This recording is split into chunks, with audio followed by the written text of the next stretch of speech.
इस फैसले को लेकर के दोनों पक्षों में असमंजस की स्थिति पैदा हो गई। इस बीच कमेटी के एक सदस्य भारतीय किसान यूनियन के अध्यक्ष भूपेंद्र सिंह मान ने कमेटी से खुद को अलग कर लिया है और मान ने यह कहा है कि किसानों के हितों से समझौता नहीं करने के लिए वो किसी भी पद को त्याग सकते हैं।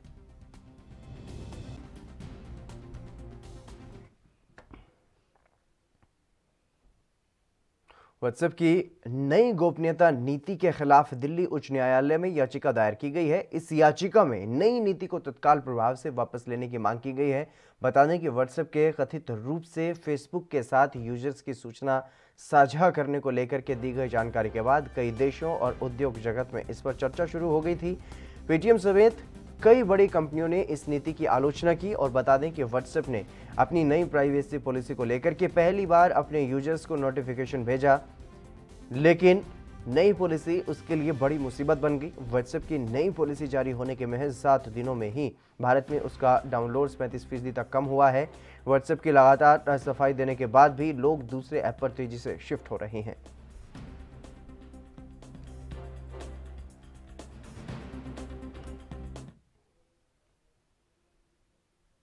लोकसभा सचिवालय ने बजट सत्र को लेकर के आधिकारिक ऐलान कर दिया है। संसद का बजट सत्र 2 हिस्सों में होगा। बजट सत्र का पहला चरण 29 जनवरी से शुरू होगा और 15 फरवरी तक चलेगा, जबकि दूसरा हिस्सा 8 मार्च से 8 अप्रैल तक चलेगा। राजनीतिक मामलों की मंत्रिमंडलीय समिति ने इस बारे में सिफारिश की थी। राष्ट्रपति रामनाथ कोविंद 29 जनवरी को संसद के दोनों सदनों लोकसभा और राज्यसभा की संयुक्त बैठक को संबोधित करेंगे। केंद्रीय बजट 1 फरवरी को 11 बजे पेश किया जाएगा और संसद की स्थायी समिति को विभिन्न मंत्रालयों विभागों की अनुदान की मांगों पर विचार करना सुगम बनाने के लिए 15 फरवरी को सत्र का पहला चरण स्थगित कर दिया जाएगा और 8 मार्च से दूसरे चरण की बैठक शुरू होगी। संसद के बजट सत्र के दौरान कोविड-19 से संबंधित सभी दिशा निर्देशों का पालन भी किया जाएगा। बता दें कि कोरोना वायरस संक्रमण के चलते संसद का शीतकालीन सत्र नहीं बुलाया गया था। सरकार ने कहा था कि कोरोना के बढ़ते मामलों के कारण इस बार संसद के शीतकालीन सत्र का आयोजन नहीं होगा। वहीं विपक्ष पहले से ही किसानों के मुद्दों पर सरकार को घेरने की कोशिशों में लगा हुआ है। इस बार सदन में खूब हंगामा होने के आसार हैं, क्योंकि कांग्रेस के अंतरिम अध्यक्ष सोनिया गांधी विपक्ष को एकजुट करने में जुटी है।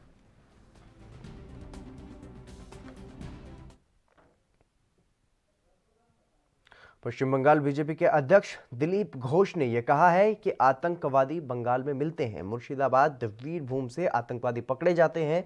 जितने भी बम विस्फोट यहां पर हुए हैं उनके तार बांग्लादेश से जुड़े हुए हैं। दिलीप घोष ने ममता सरकार पर निशाना साधते हुए यह कहा है कि आतंकी संगठनों के एजेंट यहां पर मिलते हैं। बंगाल खतरे में है। यह पश्चिम बांग्लादेश बनने जा रहा है।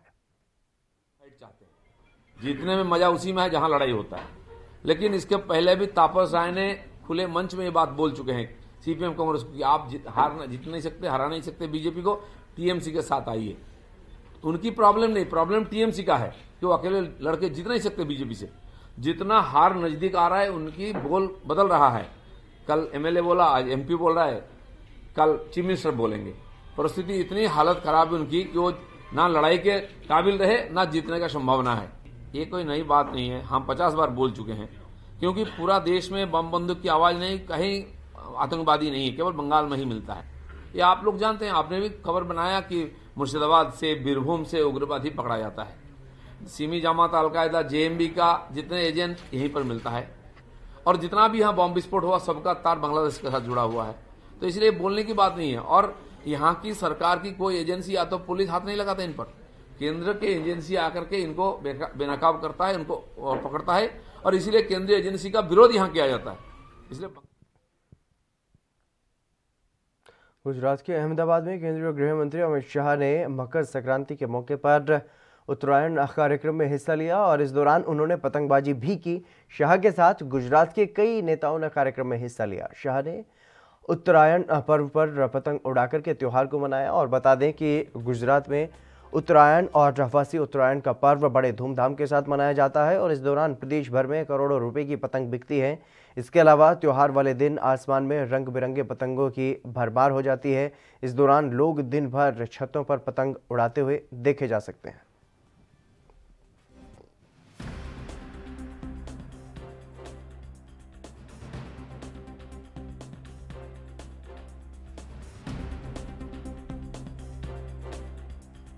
तस्वीरें अहमदाबाद की हैं, जहां पर केंद्रीय गृह मंत्री अमित शाह पहुंचे और अमित शाह ने यहां पर पतंगबाजी भी की है, क्योंकि एक खास त्यौहार देश भर में एक तरफ जहां मकर संक्रांति मनाई जा रही है, तो वहीं गुजरात में जिस तरीके से ये त्यौहार जो है वो उत्तरायण कार्यक्रम के रूप में मनाया जाता है। और इस कार्यक्रम में शिरकत करने के लिए केंद्रीय गृह मंत्री अमित शाह अपने संसदीय क्षेत्र पहुंचे और वहां पर जाकर के उन्होंने पतंगबाजी भी की। अहमदाबाद में खूब पतंगबाजी की गई। जानकारी के अनुसार इस दिन भारी संख्या में पतंगे जो हैं वो बिकती हैं और आसमान में रंग बिरंगी पतंगे दिखाई देती हैं। और इस बीच केंद्रीय गृह मंत्री अमित शाह ने भी पतंगबाजी की है।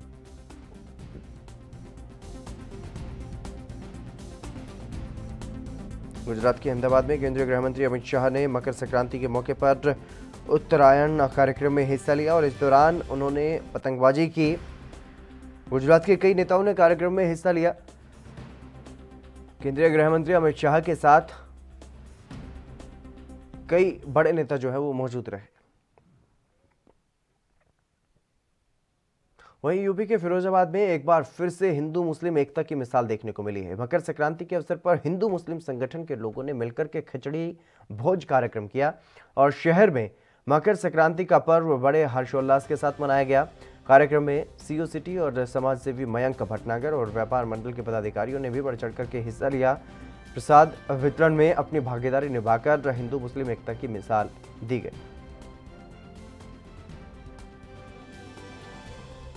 का पर्व है आज, ये बड़ा ही अच्छा अवसर है। आज खिचड़ी जो हिंदू मुस्लिम एकता का प्रतीक है, जो कि दोनों समाजों के द्वारा मिलकर के बांटी जा रही है, बहुत ही अच्छा कार्य है। इससे अच्छा मैसेज जाएगा। हम सबसे अपील करते हैं कि सभी लोग मिलजुल के रहे देश में। हर साल की तरह मुस्लिम समाज की तरफ से यहाँ सेंट्रल टाकीज चौराहे पर 1 कुंटल खिचड़ी का वितरण किया जाता है। खिचड़ी का वितरण का मकसद सिर्फ ये होता है कि मुस्लिम समाज की तरफ से हिंदू भाइयों को जो खिचड़ी दी जाती है, हम यहाँ हिंदू मुस्लिम एकता का प्रतीक, हिंदू मुस्लिम एकता का प्रतीक के साथ मोहब्बत पैदा करना, ये पैगाम देना कि हम सब एक हैं और हम सब लोग मिलकर ही अपने शहर में अमन चैन सुकून रखना चाहते हैं। ये गंगा जमनी तहजीब पर ये जो मुस्लिम समाज द्वारा ये जो खिचड़ी वितरण रखा है, ये दिखाता है कि हमारा देश बिल्कुल एक है। ये दोनों धर्मों का समागम मिलके भारत बनता है, उसका संपूर्ण प्रतीक यहाँ खिचड़ी के रूप में सबको देखने को मिलता है। और इसको देख के ही हम सभी भारतवासी प्रफुल्लित होते हैं कि ये मुस्लिम और हिंदू धर्म एक दूसरे में समागित हैं। इसका इन्होंने जो प्रयास किया है वाकई प्रशंसनीय है। इस तरीके के कार्यक्रम जब भी आगे होंगे तो सभी लोगों के अंदर एक विश्वास कायम होगा कि हम सब भारतीय हैं। हरियाणा में अंत्योदय सरल पोर्टल का विस्तार करने की ओर एक कदम उठाया गया है। अंत्योदय सरल पोर्टल के सभी नोडल अधिकारियों को पोर्टल पर 26 जनवरी 2021 तक परिवार पहचान पत्र का एकीकरण सुनिश्चित करने के लिए कहा गया है। मुख्यमंत्री मनोहर लाल के निर्देश पर मुख्यमंत्री सुशासन सहयोगी कार्यक्रम के परियोजना निदेशक डॉक्टर राकेश गुप्ता ने अंत्योदय सरल परियोजना में सभी विभागों की प्रगति की समीक्षा बैठक की अध्यक्षता करते हुए ये बात कही है। मुख्यमंत्री सुशासन सहयोगी कार्यक्रम के परियोजना निदेशक डॉक्टर राकेश गुप्ता ने ये कहा है कि सभी सरकारी सेवाओं और योजनाओं को नागरिकों तक एक एकीकृत मंच के माध्यम से बेहतर तरीके से पहुंचाने के लिए अंत्योदय सरल मंच विकसित किया गया है। और उन्होंने हाल ही में अंत्योदय सरल पोर्टल के लिए excellence in digital governance state UT digital India awards 2020 की श्रेणी में एक अवार्ड प्लेटिनम अवार्ड भी प्राप्त किया है। और सभी विभागों के नोडल अधिकारियों को इस मसले पर बधाई दी गई है। ये पुरस्कार 30 दिसंबर 2020 को भारत के राष्ट्रपति रामनाथ कोविंद द्वारा केंद्रीय सूचना प्रौद्योगिकी मंत्री रविशंकर प्रसाद की उपस्थिति में दिया गया था।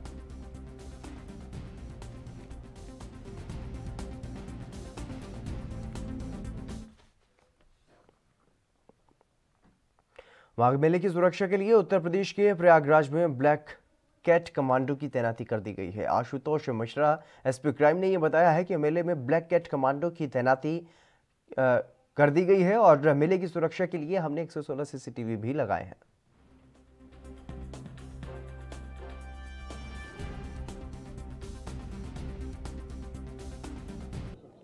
देखिए, पुलिस का काम ही है सतर्कता बरतना और मेला व्यवस्था में हम हर तरह का प्रयास करते हैं कि हमारा जो श्रद्धालु आया है सुरक्षित आया, सुरक्षित अपने घर पहुँचे। तो इसके लिए हर स्टेप पे हम लोग जो है अपनी सतर्कता बरतते हैं। शासन और स्तर पे और वरिष्ठ अधिकारियों के स्तर से ये चीज़ सुनिश्चित की जाती है कि उसको सेक्टर में बांट करके पूरे मेला क्षेत्र को और चप्पे चप्पे की सुरक्षा व्यवस्था की जाए। हम लोगों ने ब्लैक कोट कमांडोज और जो ये है इनका पूरा जाल बिछा हुआ है पूरा मेला क्षेत्र में, तो किसी की जो गलत मंशा है उसको ये सफल नहीं होने देंगे, ठीक है। और इसी तरह से इनकी मदद के लिए कि इनको कहीं पे सूचना देनी है, कुछ करनी है, तो हमारे पास सीसीटीवी कैमरे हमने करीब 116 पीटीजेड कैमरे और फिक्स कैमरे लगा रखे हैं, जिससे कि पूरा मेला क्षेत्र का एक एक एरिया जो है कवर होता है। हमारे सीसीटीवी कैमरे इतने पावरफुल हैं कि हम किसी व्यक्ति के आँख की पलक भी देख सकते हैं उसने कितनी बार जो है अपने पलक झपके हैं। तो आप ये समझ सकते हैं कि हमारी नज़र हर जगह है और हमारे जवान हर स्तर के, एक कमांडोज ATS के, STF के, हमारे CRPF और RAF के और हमारे सिविल पुलिस की तमाम फोर्स और SDRF की भी तमाम टीमें घाट स्तर पे, जल में भी और ड्रोन कैमरे के माध्यम से हम हवा में भी नज़र रखे हुए हैं। तो इस तरह से जल थल नभ सब पे हमारी नज़र है और सतर्कता के मद्देनज़र हम कहीं कोई चूक न करें। इसके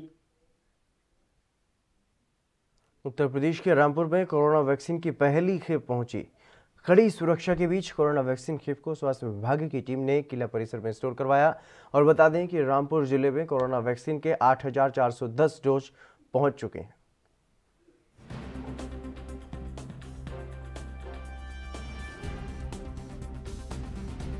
रामपुर के जिले के फर्स्ट फेज के लिए हमें 8,410 वैक्सीन मिली है। कितनी इसके बाद सर कितनी होगी? इसके बाद देखो गवर्नमेंट जैसे शासन निर्देश प्राप्त होंगे उस साथ वैक्सीन मिलेगी हमको, हिसाब से लाभार्थी बताए जाएंगे। कुछ सेकेंड फेज में जो है पुलिस पर्सनल और रेवेन्यू का होना है टीकाकरण। तो फर्स्ट फेज में जो हमारा टीकाकरण होना है वो खाली हमारे हेल्थ केयर वर्कर सरकारी और प्राइवेट दोनों का होना है। लक्ष्य हमारा लगभग 6,881 है। उसी बिहाफ हमको वैक्सीन मिल गई है। तो सेकेंड डोज जो लगेगी इनको 28 दिन बाद लगेगी। तो फर्स्ट फेज की है हमारी पूरी वैक्सीन आ चुकी है। क्या तैयारी अगर लगती है उसके लिए? तैयारी पूरी है। कल जो पहले जो जैसे आप पता ही होगा आप लोग ड्राई रन हुआ था पहले हमारा 5 तारीख को। उस ड्राई रन में खाली हमारा 6 जगह ड्राई रन हुआ था। तो उसका सारे लोग सीख जाएँ कि कैसे करना है काम। उसका सारे जो हमारे 14 चिन्हित प्लेस जगह थे साइड से सत्र स्थल थे वहाँ सारी जगह हमारा ड्राई रन किया गया, इसलिए वो लोग सीख जाएँ। तत्पश्चात उसी क्रम में अभी 3 जगह किया जा रहा है एक्चुअल टीकाकरण। अब टीकाकरण एक्चुअल होगा, ड्राई रन नहीं होगा, बट टीका भी लगेगा साथ में। कब से लगेगा? पहला दिन जो है कल परसों माननीय मोदी जी। मानवाधिकारों पर काम करने वाली संस्था ह्यूमन राइट्स वॉच ने अपनी 2021 की वैश्विक रिपोर्ट में पाकिस्तान की इमरान खान की सरकार को घेरा है। इसमें कहा गया है कि इमरान सरकार के कार्यकाल में पाकिस्तान में मानवाधिकारों का उल्लंघन बढ़ा है। बीते साल मीडिया, राजनीतिक विरोधियों और सामाजिक संगठनों का दमन किया गया है। सरकार महिलाओं और धार्मिक अल्पसंख्यकों के खिलाफ हिंसा रोक पाने में भी विफल रही है।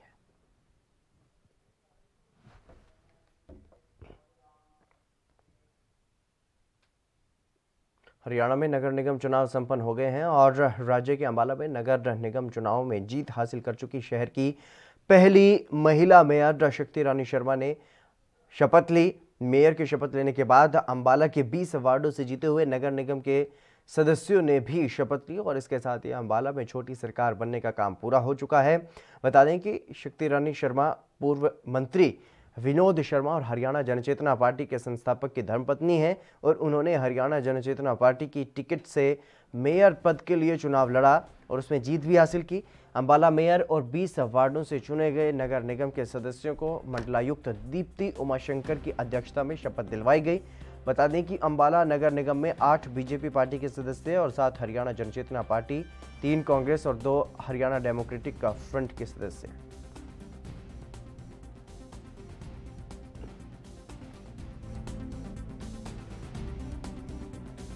सबसे पहले आप सबका बहुत बहुत धन्यवाद कि आप सब यहाँ पर आए कवर करने के लिए और अंबाला वासियों को नमन करती हूँ जिन्होंने मुझे ये मौका दिया है और मैं उनकी कृतज्ञ हूँ। मैं ये अवसर बहुत ही अहम समझती हूँ। उन्होंने जो मेरे में विश्वास व्यक्त किया है मैं उस विश्वास को पूरी ईमानदारी से निभाऊंगी और इस शहर के लिए जो भी कार्य मुझे सौंपा गया है निगम के माध्यम से, मैं उसको पूरी निष्ठा के साथ। रामनगरी अयोध्या में मकर संक्रांति का पर्व पूरी आस्था और श्रद्धा के साथ मनाया गया। बड़ी संख्या में श्रद्धालुओं ने कड़कड़ाती ठंड की परवाह किए बिना ही सरयू नदी में आस्था की डुबकी लगाई और अपने जीवन को कृतार्थ किया। धार्मिक नगरी के सरयू तट पर श्रद्धालुओं ने परंपरागत रूप से खिचड़ी दान की और सरयू तट के किनारे दीपदान कर धार्मिक अनुष्ठान संपन्न किया गया।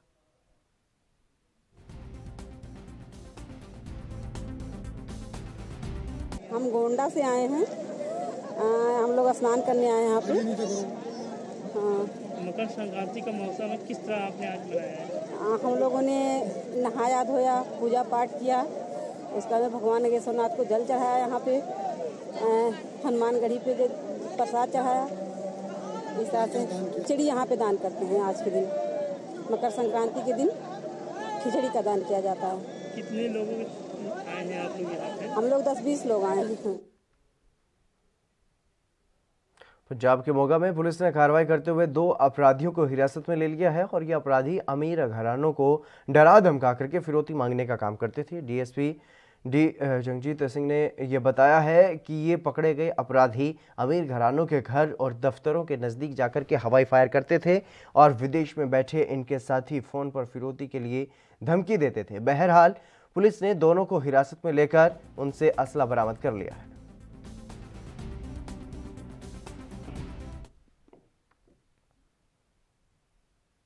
हरियाणा के रोहतक में कोविड-19 टीकाकरण के पहले चरण के लिए 10,950 डोज गुरुवार को रोहतक पहुंच चुके हैं और पहले चरण का शुभारंभ प्रधानमंत्री नरेंद्र मोदी 16 जनवरी को करेंगे। जिले में इस चरण के दौरान 2 स्थानों पर स्वास्थ्य कर्मियों को टीके लगाए जाएंगे। उपायुक्त कैप्टन मनोज कुमार ने ये कहा है कि लंबे इंतजार के बाद कोरोना की वैक्सीन जिले को प्राप्त हुई है और जिले को कोविशील्ड की 10,950 डोज प्राप्त हुई हैं तथा पहले चरण के लिए शेष डोज भी जल्द ही प्राप्त हो जाएंगे।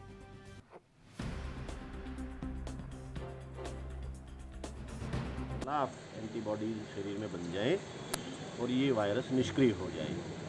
सभी को लगवानी चाहिए सभी को, और कोई भ्रांति नहीं रहनी चाहिए। पहले चरण में कितनी वैक्सीन? पहले चरण में अभी 10-11 हज़ार के आसपास डोज आई हैं। जो फर्स्ट फेज़ में हमारी रिक्वायरमेंट भी करीब इतनी ही है, थोड़ी सी ऊपर नीचे है, तो वो अभी एक और खेप आएगी इसकी। 15-16 हज़ार के आसपास हमको फर्स्ट फेज़ में रिक्वायरमेंट है। तो ये शुरू हो जाएगी प्रक्रिया परसों से, और परसों इसको एक बार इनॉग्रेट करके 18 तारीख से इसका रेगुलर एडमिनिस्ट्रेशन स्टार्ट हो जाएगा। तो तब तक जो भी शेष खेप है वो भी आ जाएगी। पहले चरण में किनको लगेगी? हेल्थ वर्कर्स को। मथुरा में भी कोरोना वैक्सीन की खेप पहुंच चुकी है। वैक्सीनेशन का पहला चरण 16 जनवरी से शुरू होगा। मथुरा में कुल 500 लोगों को पहले चरण में कोरोना वैक्सीन का टीका लगाया जाना है। 5 अस्पताल वैक्सीनेशन के लिए चिन्हित किए गए हैं। जिला अस्पताल Mathura, Ramkishan hospital, Vrindavan KD dental college सहित 5 अस्पताल जहां पर कोरोना वैक्सीन का टीकाकरण किया जाना है।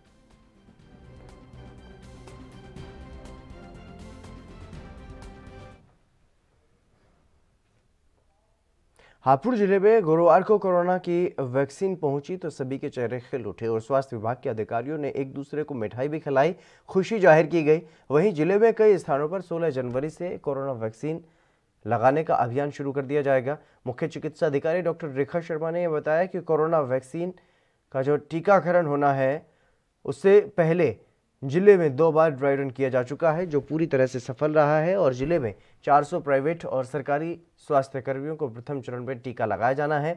जिले के प्रशासनिक और स्वास्थ्य विभाग के अधिकारियों का लगातार बैठकों का दौर भी चल रहा है। डॉक्टर रेखा शर्मा ने बताया कि कोरोना नियंत्रण के लिए लगाई जाने वाली वैक्सीन के लिए जिले में 25 स्थानों को चिन्हित किया गया है। इन सभी का डाटा कोविन पोर्टल पर अपलोड करा दिया गया है और साथ ही उन्होंने ये भी कहा है कि टीकाकरण की सूचना लाभार्थी के मोबाइल पर मैसेज के माध्यम से दी जाएगी। टीकाकरण करने के लिए लाभार्थी को एक फोटो, आधार कार्ड साथ रखना होगा।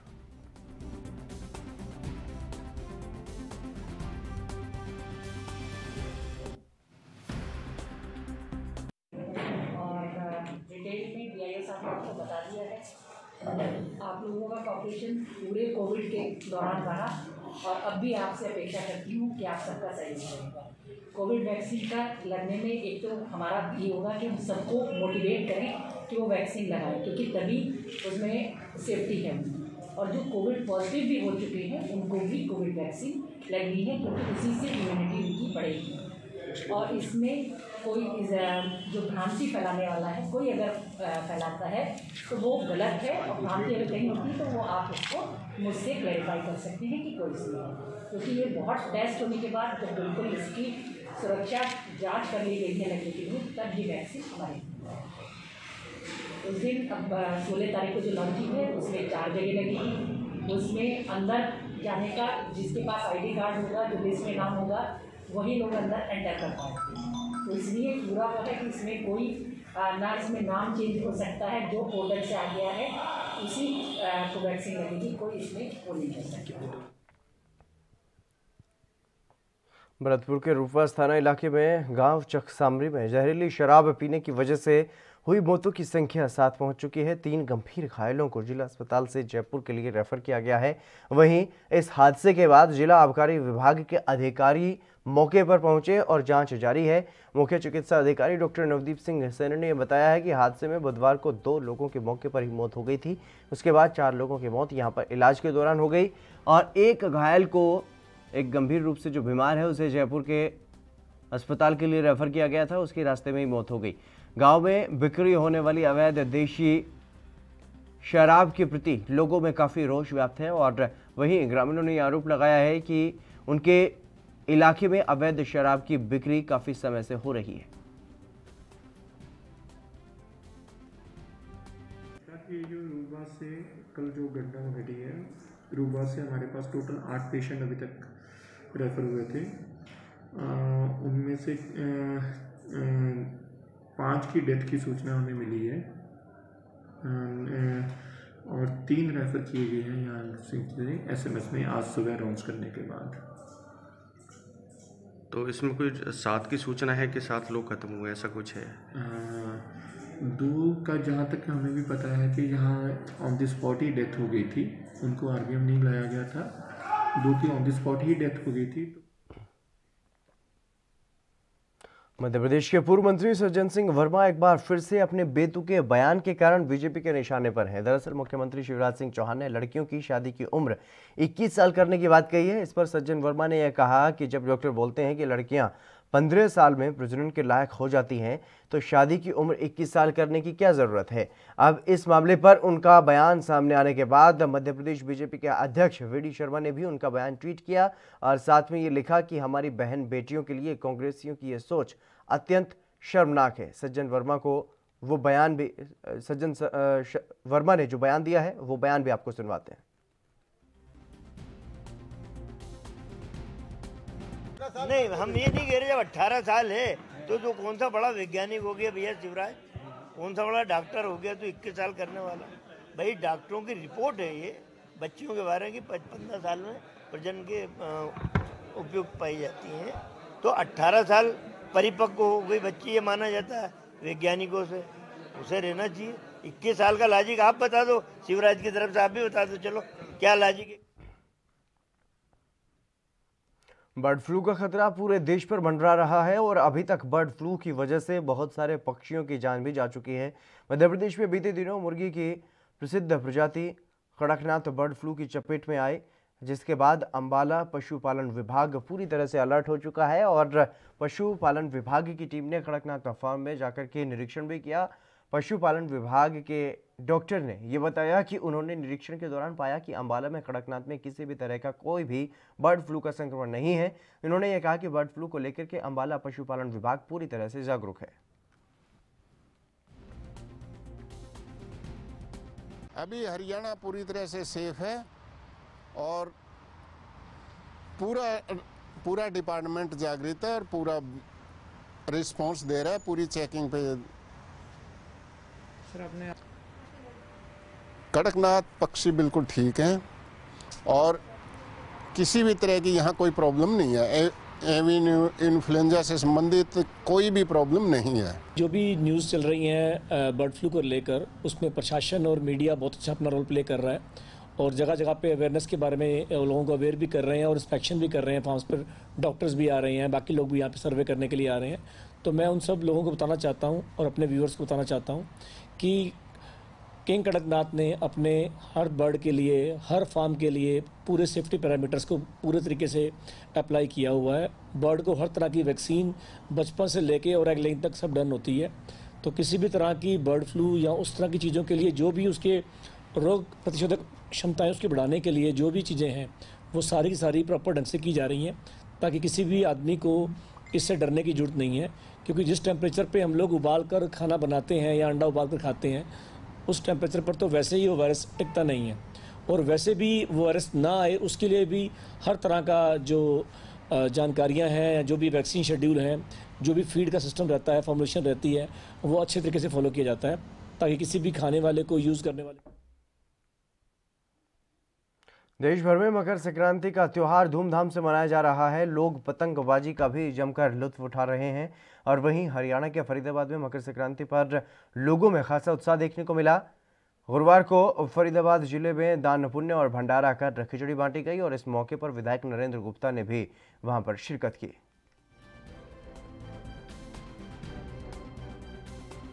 संत गोपाल जी और उनके परिवार के द्वारा हमेशा मकर संक्रांति के दिन भंडारे का आयोजन किया जाता है। जितने भी लोग आते हैं उन लोगों को, गरीब लोगों को कंबल वितरण भी करते हैं भंडारे के साथ साथ। मैं ऐसे समाज सेवी जितने भी हमारे परिवार में हैं, विशेष रूप से संत गोपाल जी को बधाई देता हूँ कि आज के मकर संक्रांति के दिन गरीब लोगों को, हमारे यहाँ परंपरा है दान देने की, उस परंपरा को इन्होंने बरकरार रखा। जो नीडी हैं उनको आज सर्दी के मौसम में। चलिए फिलहाल यहाँ पर रुकेंगे एक छोटे से ब्रेक के लिए, जल्द हाजिर होंगे।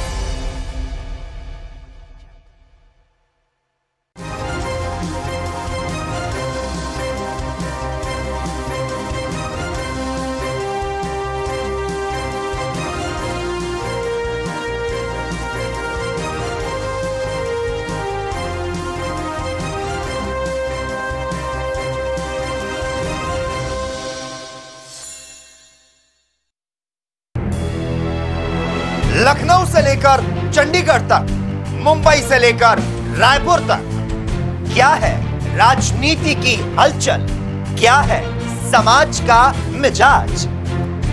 राजधानी लाइव, हमारी नजर, आपका फैसला, हर रोज सुबह 8 बजे सिर्फ ANP न्यूज पर।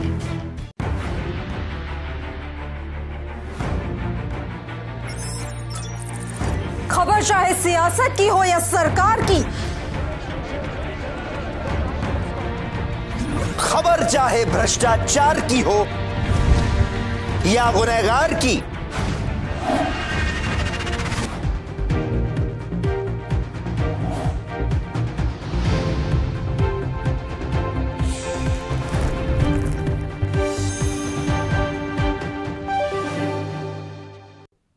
ब्रेक के बाद एक बार फिर से आप सभी का स्वागत है। खबरों में आगे बढ़ेंगे। हरियाणा के अंबाला में निकाय चुनाव में हाल ही में कांग्रेस पार्टी के राजेश मेहता को जीत हासिल हुई। वो पार्षद बने, लेकिन अब उन्होंने कांग्रेस को अलविदा कह दिया है। राजेश मेहता ने हरियाणा जनचेतना पार्टी ज्वाइन कर ली है और राजेश मेहता को हरियाणा जनचेतना पार्टी के अध्यक्ष पूर्व केंद्रीय मंत्री विनोद शर्मा ने पार्टी में शामिल किया। आपको बता दें कि अंबाला नगर निगम चुनाव में जीतकर आए मेयर और सभी 20 पार्षदों ने आज ही दोपहर 12 बजे शपथ ली थी, लेकिन शाम होते ही कांग्रेस को तगड़ा झटका लग गया। उसके पीछे सिर्फ एक ही मकसद है कि मिलकर शहर का विकास करें। कौन से पदों की बात है, कौन से पद होंगे, ये तो अभी कोई तय है नहीं। जब आएगा तो हम सब मिलकर वापस में बैठ के बात करेंगे। और मैंने जैसे शुरू में कहा कि ये बहुत सीनियर व्यक्ति हैं और इनकी जो सूझबूझ है, इनकी जो एक्सपीरियंस है, उसका फ़ायदा हम भी देना चाहेंगे। पार्टी भी जिससे मेरा पारिवारिक संबंध है, आज मैं अपने परिवार में लौट कर आया हूँ। और जिस तरह से हमने पहले 10 साल लगातार जब हमारी सरकार रही है मिलजुल के काम किया है इस परिवार के साथ मिलकर, आगे भी अम्बाला के लिए। खबर गोंडा से है, जहां ग्राम पंचायत चुनाव की सुगबुगाहट तेज होने के बाद ग्राम पंचायतों में हुए विकास कार्यों की शिकायत का दौर भी तेज हो गया है। विकासखंड वजीरगंज की ग्राम पंचायत जगदीशपुर कटरा में लगभग 28 लाख रुपए की वित्तीय अनियमितता की शिकायत दी गई है, जिसके बाद जिलाधिकारी मार्कंडेय शाही ने जांच कमेटी का गठन भी कर दिया है और कमेटी को 15 दिनों के अंदर रिपोर्ट सौंपने का आदेश दिया है।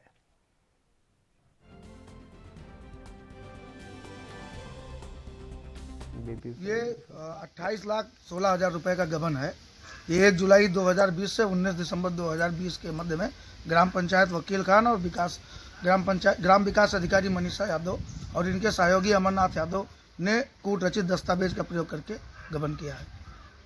किस प्रकार के भ्रष्टाचार हुए हैं? सड़क निर्माण का है। एक पिच रोड से उम्मेद के घर तक लगभग 400 मीटर सड़क बनना था, जिसमें 70 मीटर सड़क बना करके इन लोगों ने पिछले साल सड़क बनाया था, रोक दिया था। इसकी शिकायत की गई, तब ये 100-150 मीटर और बनाए हैं, बाकी वो सड़क अभी भी अधूरी है। आंगनबाड़ी केंद्र बन रहा है, इसमें पीले ईंटे का प्रयोग किया गया। बेबी फ्रेंडली शौचालय के नाम पर पैसा निकाला गया, जिसकी हालत बहुत ही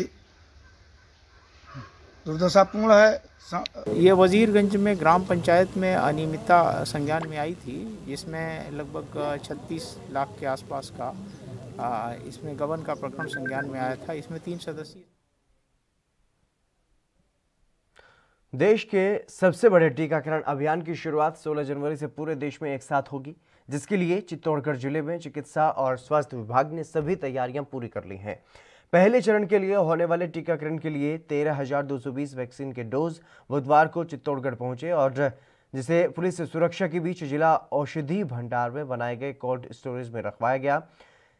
CMHO रामकेश गुर्जर ने यह बताया है कि चित्तौड़गढ़ जिले में वैक्सीनेशन के प्रथम चरण के लिए जिले में 4 सेंटर बनाए गए, जिनमें पहले चरण में करीब 6,000 लोगों को वैक्सीन लगाई जाएगी।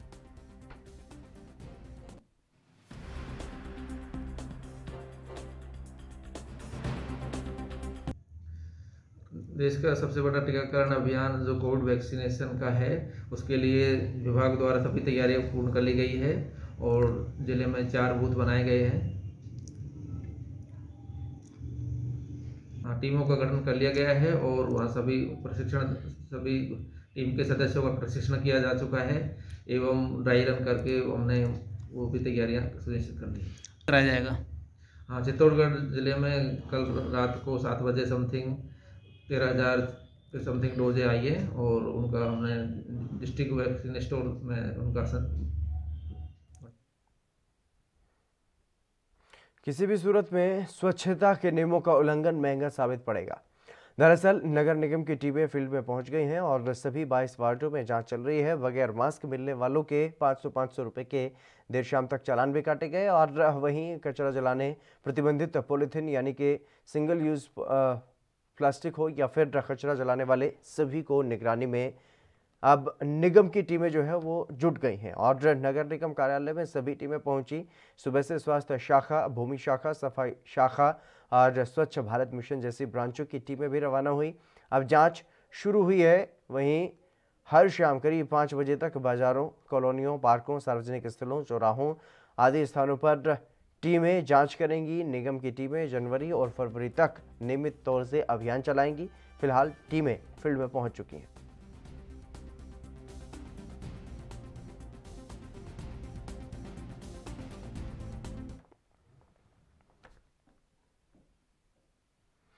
राजस्थान के जोधपुर जिले में फिल्म निर्माता निर्देशक प्रकाश झा पर केस दर्ज किया गया है। मामला MX प्लेयर पर चलने वाली वेब सीरीज आश्रम को लेकर के दर्ज किया गया है। परिवादी DR मेघवाल ने आश्रम वेब सीरीज के निर्माता निर्देशक प्रकाश झा और अन्य के खिलाफ SC/ST एक्ट और IT एक्ट में मामला दर्ज करवाया है। पुलिस में दी गई रिपोर्ट के अनुसार आश्रम वेब सीरीज के पहले भाग में पहले एपिसोड में ही जातिगत भेदभाव को बढ़ावा देते हुए जाति विशेष और असम्मानजनक शब्द कह करके संबोधित करने का आरोप लगाया गया है।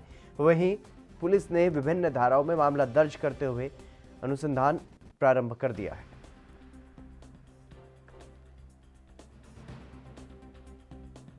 प्रार्थी डी.आर. मेघवाल के द्वारा रिपोर्ट पेश की गई, जिसमें वेब सीरीज आश्रम के फर्स्ट एपिसोड में दलित और SC/ST समुदाय के लोगों को अपमानित किए जाने के संबंध में उल्लेख किया गया है, जिस पर मुकदमा दर्ज करके और अनुसंधान प्रारंभ किया गया है। फिल्म निर्माता निर्देशक प्रकाश झा द्वारा निर्मित वेब सीरीज आश्रम को लेकर के मेरे द्वारा पुलिस थाना लूणी में एक FIR दर्ज करवाई गई है। मुकदमा SC/ST व IT एक्ट की विभिन्न धाराओं के तहत दर्ज किया गया है, जिसमें जांच अनुसंधान जोधपुर महानगर के SC/ST सेल के ACP को सौंपी गई है। वेब सीरीज में SC/ST वर्ग के प्रति बहुत ही अश्लील व अभद्र भाषा का प्रयोग किया गया है। इस वेब सीरीज में उन शब्दों का भी उपयोग व इस्तेमाल किया गया है जिस पर माननीय न्यायालय व भारत सरकार द्वारा रोक लगा रखी है। वेब सीरीज में ऐसे कई सीन हैं जिसमें दलित एवं हरिजन शब्द को आगे लेकर के बहुत ही अभद्र कमेंट व गाली गलौज की गई है। डी.आर. मेघवाल, चरेसा।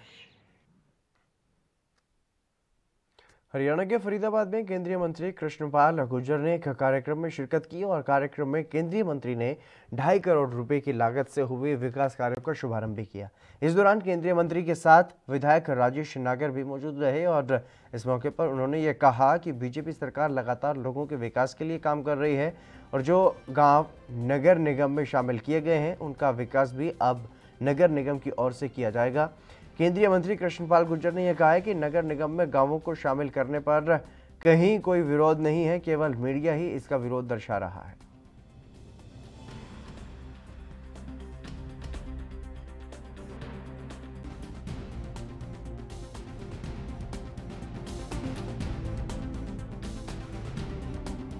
आदरणीय मनोहर लाल जी मुख्यमंत्री जी के मार्गदर्शन में यहाँ की पंचायत ने किए हैं, उनका आज विधिवत उद्घाटन करने के लिए राजेश नागर और मैं यहाँ पर पहुँचे हैं। लगभग 2 करोड़ 30 लाख के काम हैं, जिनमें बारात घर है, स्टेडियम है, व्यायामशाला है और शमशान घाट गौशाला है। ये 4 काम हैं। 2 करोड़ 30 लाख उस पर कुल लागत आई है आज, जिनका विधिवत उद्घाटन किया गया है। और पिछले 6 साल से लगातार मोदी जी और मनोहर जी के नेतृत्व में समूचे देश का, प्रदेश का और फरीदाबाद लोकसभा और तिगांव विधानसभा क्षेत्र का तेज गति के साथ विकास हो रहा है। ऐतिहासिक विकास यहाँ पर हुआ है, तो ये विकास निरंतर। तो हमारा ये नीम का गांव एक बहुत बड़ा ऐतिहासिक गांव है हमारे विधानसभा का, और यहाँ पर पहले भी बहुत सारे विकास कार्य हुए हैं, जैसे स्टेडियम, और यहाँ पर अभी गौशाला भी एक बनी है, एक यहाँ पर एक बारात घर और शमशान घाट का रास्ता है और गौशाला का, और काफ़ी काम जो हुए हैं पहले भी हुए हैं और अब आज भी 2 करोड़ 30 लाख के करीब के काम हुए। जिस तरीके से लगातार जो है विकास का पहिया घूम रहा है और जो है समय बहुत कम बचा पंचायतों के पास, तो क्या लगता है उतने समय में जो अधूरा रुका हुआ काम है वो पूरा हो पाएगा? बिल्कुल हो पाएगा, जरूर होगा। जिस तरीके से पैसे पे पाबंदी लगा दी गई है, तो मुख्यमंत्री जी से मेरी बात हो चुकी है, जो भी विकास कार्य रुके हुए हैं वो सारे पूरे होंगे। आज हमारे गांव में एक बारात घर का उद्घाटन हो रहा है, एक स्टेडियम का, एक गौशाला और एक अपने शमशान घाट का हो रहा है। कितने करोड़ की लागत होती है? ये 2 करोड़ 30 लाख रुपए का हमारा जो विकास कार्य हो। आपका फंड होता है, ग्रामीण फंड होता है, रोक दिया गया है और नगर निगम के अंडर चला गया, कैसे काम करवा पाएंगे? लगता है कितनी उम्मीद है? मंत्री जी ने आश्वासन दिया है कि चाहे वो पंचायत से हो या फिर अपने नगर निगम से, वो जरूर पूरे होंगे कार्य, जो मंत्री जी ने कहा है वो। उत्तर प्रदेश के मुरादाबाद के कोतवाली सदर क्षेत्र में कोठीवाल नगर में कांग्रेस के जिला अध्यक्ष विनोद अगुम्बर के घर में रसोइये की मौत से अफरा तफरी का माहौल हो गया है। कांग्रेस जिला अध्यक्ष के बेटे ने घर में रसोइये को आवाज देकर के नाश्ता तैयार करने के लिए जब कहा, लेकिन जब काफ़ी देर तक रसोइया की तरफ से कोई जवाब नहीं मिला तो हनी गुंबर ने चेक किया। रसोइया जमीन पर औंधे मुंह गिरा हुआ मिला और साथ ही उसका शरीर पूरी तरह से ठंडा था। तब तक उसने अपने पिता विनोद गुंबर को जानकारी दी और विनोद गुंबर ने कोतवाली पुलिस को इस बारे में सूचना दी। सूचना पर पहुंची पुलिस ने शव को सील कर जांच शुरू कर दी है और शव पोस्टमार्टम के लिए मोर्चरी में भिजवाया गया। बता दें कि पुलिस ने मामले पर ऑफिशियल कुछ भी कहने से मना कर दिया।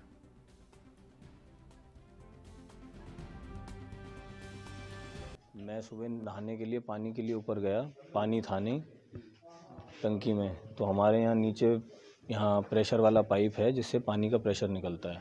मैं जैसे ही नीचे आया प्रेशर का, पानी के पाइप का ये प्रेशर खोलने के लिए, तो देखा कि जो हमारे यहाँ काम करते हैं ये मुकेश रावत, ये गिरे हुए हैं। तो यही देखते हुए मैंने हाथों हाथ पापा को फ़ोन करा। पापा बाहर हैं, पापा हरिद्वार गए हुए हैं और उसके बाद पुलिस को इन्फॉर्म करा। ये कब से आपके यहाँ थे और क्या करते थे? नवंबर से आए थे हमारे पास।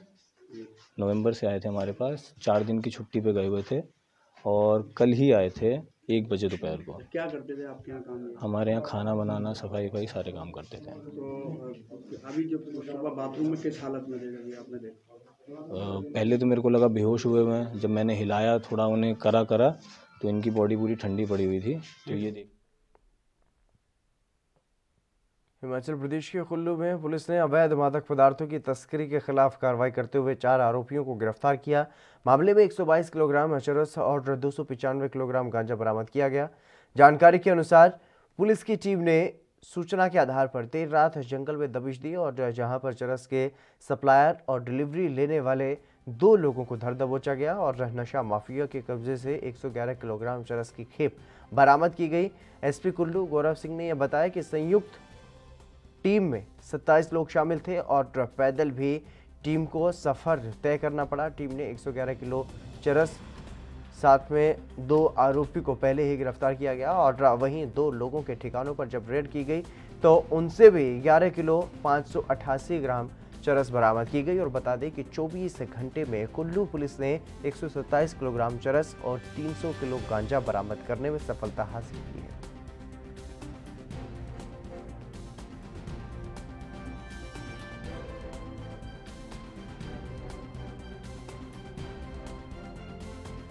कुल्लू पुलिस के बंजार थाना और एसआईयू की एक 27 सदस्यीय जॉइंट टीम ने बंजार थाना के ऐसे क्षेत्रों में दबिश दी जहां कुछ बड़े माफिया काफ़ी टाइम से सक्रिय थे। इसमें इन टीम्स को इन्फॉर्मेशन थी कि आज रात कुछ बड़े माफिया कुछ बड़ा कंसाइनमेंट चरस का सप्लाई करने वाले हैं, जिसके बाद टीम के डिप्लॉयमेंट करने के बाद 2 आरोपियों को, जिनसे 111 किलोग्राम चरस बरामद की गई थी, उनको पकड़ा गया और इस कॉन्ट्राबैंड को सीज करके इसमें आगामी कार्रवाई की गई। इसके बाद इस टुकड़ी ने एक दूर दराज के गांव क्षेत्र में ट्रैक करके वहां जो संदिग्ध लोग थे उनके घरों में रेड की, जिसमें से एक केस में 11 किलो 588 ग्राम चरस बरामद हुई। इस आरोपी से 2 गैर लाइसेंसी बंदूकें भी, जो कारतूसी बंदूकें थीं, वो बरामद हुई और इसके खिलाफ एनडीपीएस की धारा 20 के साथ साथ 25 के जो आर्म्स एक्ट की धारा है उसके अंतर्गत भी कार्रवाई की गई है। इसके अलावा दूसरे केस में 295 किलो से ज़्यादा गांजा बरामद किया गया।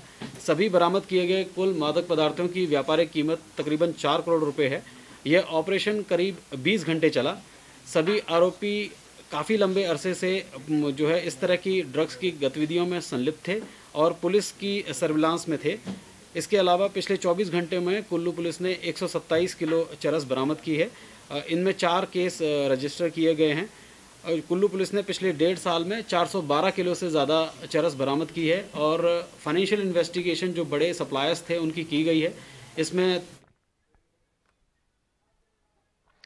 केंद्र सरकार की तरफ से लागू किए गए कृषि कानूनों को रद्द कराने के लिए किसान लगातार आंदोलन कर रहे हैं और साथ ही अभी तक इस आंदोलन में कई किसानों की जान भी जा चुकी है। इस बीच पंजाब के हल्का मलोट के गंधड के एक किसान की भी दिल का दौरा पड़ने से मौत हो गई। मृतक किसान के परिवारजनों ने यह बताया है कि पिछले कई दिनों से टिकरी बॉर्डर पर धरने में शामिल थे और अचानक से उनकी तबीयत खराब हुई। उनको इलाज के लिए भटिंडा अस्पताल में भर्ती भी करवाया गया, लेकिन इलाज के दौरान ही उनकी मौत हो गई।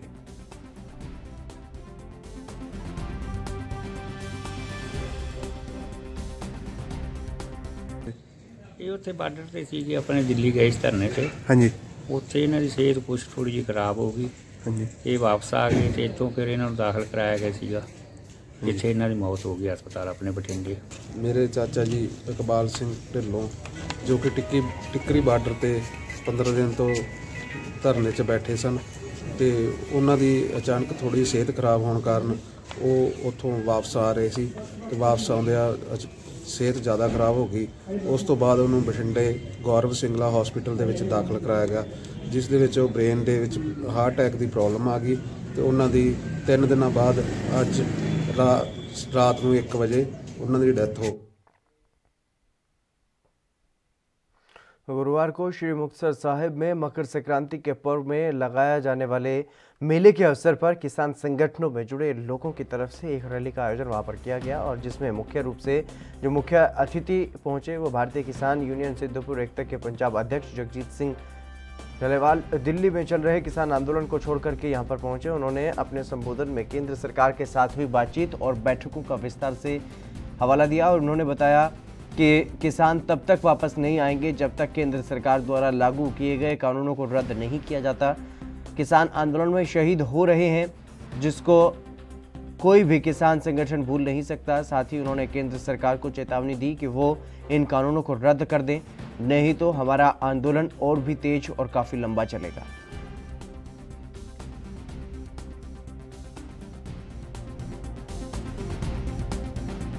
देखो ਆ ਕੱਲ ਨੂੰ ਮੀਟਿੰਗ ਹੋਣੀ ਹੈ। ਮੈਨੂੰ ਹੁਣੇ ਮਤਲਬ ਦੁਬਾਰਾ ਸਾਡੇ ਉੱਥੋਂ ਦੀ ਲੀਡਰਸ਼ਿਪ ਨੇ ਟੈਲੀਫੋਨ ਕੀਤਾ ਕਿ ਤੁਸੀਂ ਛੇਤੀ ਆਓ। ਮੈਂ ਅੱਜ ਸ਼ਾਮ ਨੂੰ 8 ਵਜੇ ਸਾਡੀਆਂ ਜਥੇਬੰਦੀਆਂ ਦੀ ਮੀਟਿੰਗ ਹੋਣੀ ਹੈ। ਉਸ ਮੀਟਿੰਗ ਦੇ ਵਿੱਚ ਅਸੀਂ ਅਗਲੀ ਜਿਹੜੀ ਕੱਲ੍ਹ ਵਾਲੀ ਮੀਟਿੰਗ ਹੈ ਸ਼ਾਇਦ ਉਹਦੇ 'ਚ ਕੋਈ ਗੱਲਬਾਤ ਆਈ ਹੋਵੇ ਸਾਥੀਆਂ ਕੋਲੇ, ਉਹਦੇ 'ਚ ਗੱਲਬਾਤ ਕਰਾਂਗੇ। ਅਸੀਂ ਕੱਲ੍ਹ ਵਾਲੀ ਮੀਟਿੰਗ ਤੋਂ ਬਾਅਦ ਅਸੀਂ ਇਹਦੀ ਰੂਪਰੇਖਾ ਬਣਾਵਾਂਗੇ। ਲੇਕਿਨ ਇਹ ਤੈਅ ਹੈ ਕਿ ਇਹ ਬਿਲਕੁਲ ਸਾਡੀ ਲੜਾਈ ਸ਼ਾਂਤਮਈ ਹੈ। ਅਸੀਂ ਉਹਦਾ ਇੱਕ ਮਾਰਚ ਜਿਹੜਾ ਕਰਨਾ ਹੈ, तिरंगे का अपमान करना साड़ी कोई निशानी नहीं, साड़ा कोई इच्छा नहीं, साड़ी कोई मंशा नहीं। तिरंगे का सत्कार है, साढ़े दिल के अंदर भी सत्कार है और सारिया जथेबंदियां का सत्कार करदियां है। जिहड़ा असी मना रहे हैं दिन, साड़ा इक्को ही मंतव है इहदा कि सरकार जिहड़ी अपने आप नूं संविधान की राखी मनदी है तो साडे लोकां नूं तरह तरह के बलेम करदी है, वो असी सिद्ध करना नंगी करनी है सरकार कि संविधान के राखे असी हैं। फतेहाबाद में कोरोना की वैक्सीन पहुंच चुकी है, जहां पर स्वास्थ्य विभाग में वैक्सीन पहुंचने से खुशी का माहौल देखने को मिला और वहीं दूसरी ओर प्रशासन वैक्सीनेशन की तैयारियों को अंतिम रूप देने में भी जुट गया है। शुरुआती चरण में फतेहाबाद में 5,820 वैक्सीन की डोज पहुंची। 16 जनवरी से फतेहाबाद के 3 सेंटरों में कोरोना वैक्सीन लगाई जाएगी।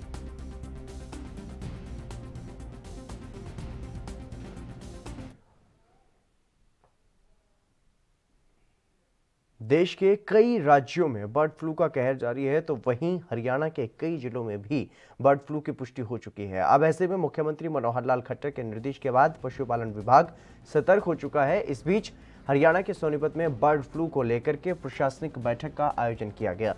पशुपालन विभाग के deputy director doctor Sukhdev Rathi ने सभी पशु चिकित्सकों के साथ में ये बैठक की और इस दौरान राठी ने सभी चिकित्सकों को अहम निर्देश भी दिए। राठी ने इस दौरान सबसे ज़्यादा जोर लोगों को जागरूक करने पर दिया और ये कहा कि फिलहाल सोनीपत में बर्ड फ्लू का कोई भी मामला नहीं है, फिर भी बर्ड फ्लू के बचाव के लिए एक आरआरटी रैपिड रिस्पॉन्स टीम का गठन कर दिया गया है और साथ में तमाम पोल्ट्री फार्म के जो मालिक हैं उनको भी सतर्क रहने के लिए कहा गया है और उनसे ये कहा गया है कि वो अपने फार्म पर साफ सफाई का विशेष रूप से ध्यान रखें और साथ में ये भी कहा गया है कि बाहर से नए पोल्ट्री स्टॉक को लेकर के ना आए और किसी भी तरह के पक्षी की संदिग्ध मौत होती है तो तुरंत इसकी जानकारी अधिकारियों को दें ताकि बर्ड फ्लू के प्रसार को रोका जा सके।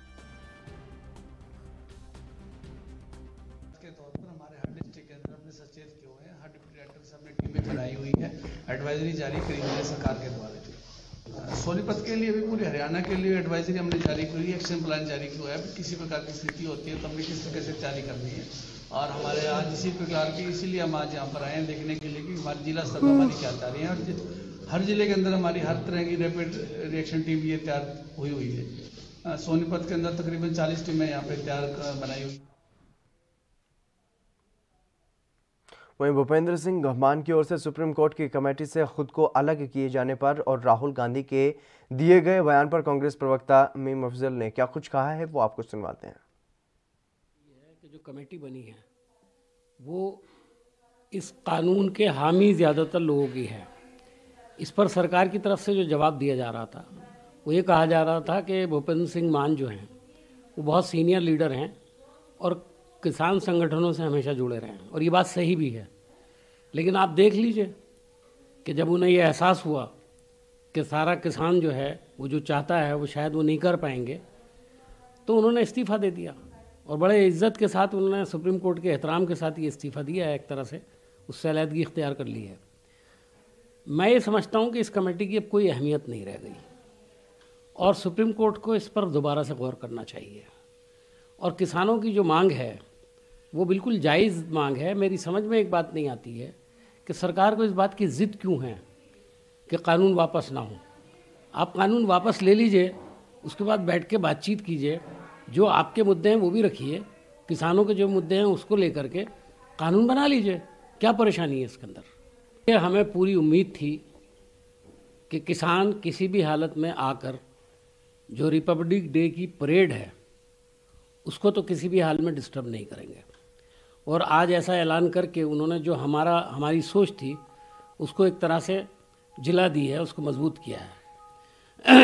जहाँ तक उनके प्रदर्शन का सवाल है, ये उनको हक हासिल है कि 26 जनवरी जो हमारी यौम जमहूरिया यानी हमारा जो कॉन्स्टिट्यूशन को लेकर के जो हमारे मुल्क में जमहूरियत कायम हुई है उसके दिन के तौर पर मनाया जाता है।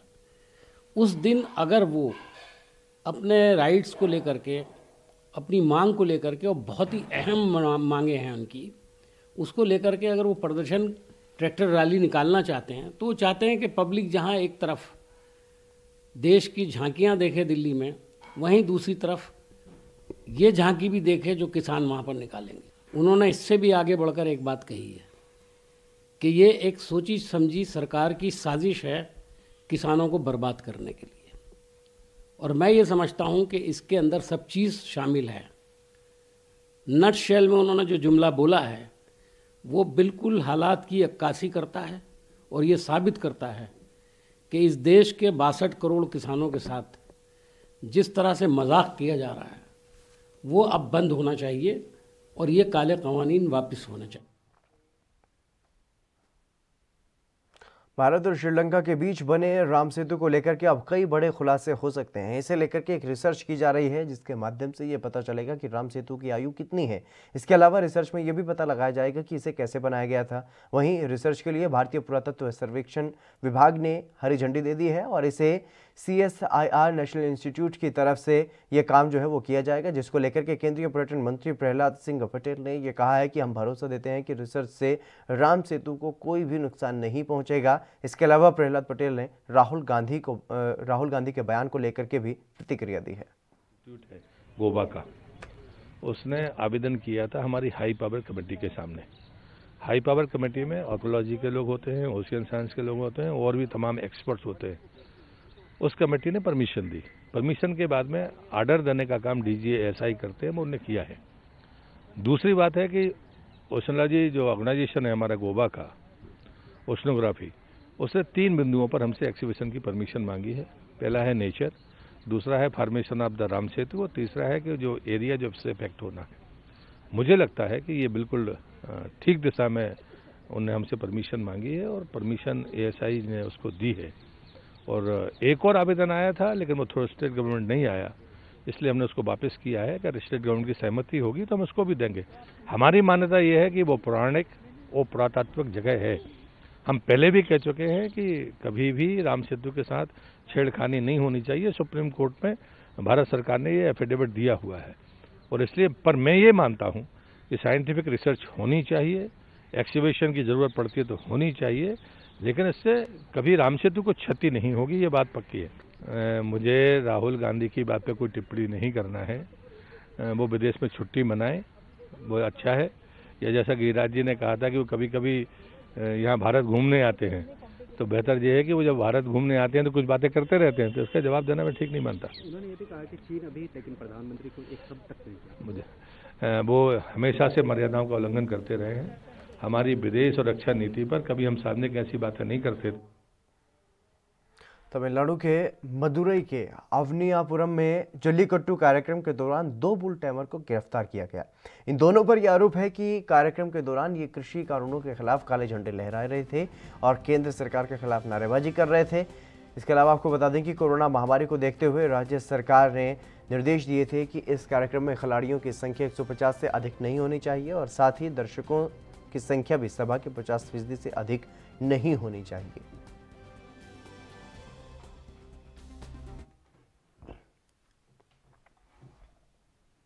आंध्र प्रदेश में निजी पूंजी निवेश को लेकर के मुख्यमंत्री वाईएस जगनमोहन रेड्डी के प्रयासों की सफलता दिखने लगी है। बीते साल अक्टूबर से लेकर के दिसंबर 2020 के आंकड़ों पर अगर गौर की जाए तो आंध्र प्रदेश पूंजी निवेश के मामले में देश में दूसरे नंबर पर है।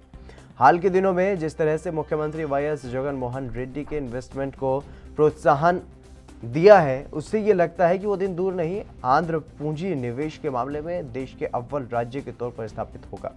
बीते साल अंतिम तिमाही में आंध्र प्रदेश के 29,784 करोड़ रुपए का पूंजी का निवेश वहां पर हुआ और निवेश के मामले में आंध्र प्रदेश महज महाराष्ट्र से पीछे है। माना जा रहा है कि जो सरकार की नीतियां हैं अगर वो इसी तरह जारी रहती हैं तो आने वाले समय में आंध्र प्रदेश पूंजी निवेश के मामले में देश में अव्वल होगा। और बता दें कि भारत का 8वां सबसे बड़ा राज्य आंध्र प्रदेश प्राकृतिक संसाधनों और खनिज संपदा से परिपूर्ण है। राज्य का 974 किलोमीटर हिस्सा समुद्री किनारे से जुड़ा हुआ है, लिहाजा आंध्र में समुद्री पत्तन से जुड़े व्यापार की असीम संभावनाएं हैं। और मानव संसाधन की बात अगर की जाए तो राज्य में अंग्रेजी बोलने वालों की अच्छी खासी तादाद है, जो विभिन्न योग्यता के अलावा तकनीकी जानकारियों से भी लैस हैं। आंध्र प्रदेश में जापान और सिंगापुर के दर्जनों कंपनियों ने बड़ा पूंजी निवेश किया है और जानकारों का यह भी मानना है कि अपनी भौगोलिक स्थिति के कारण आंध्र प्रदेश भारत में निवेश का द्वार हो सकता है। यहाँ पर व्यवसाय के लिहाज से हर तरह के संसाधनों की प्रचुरता है।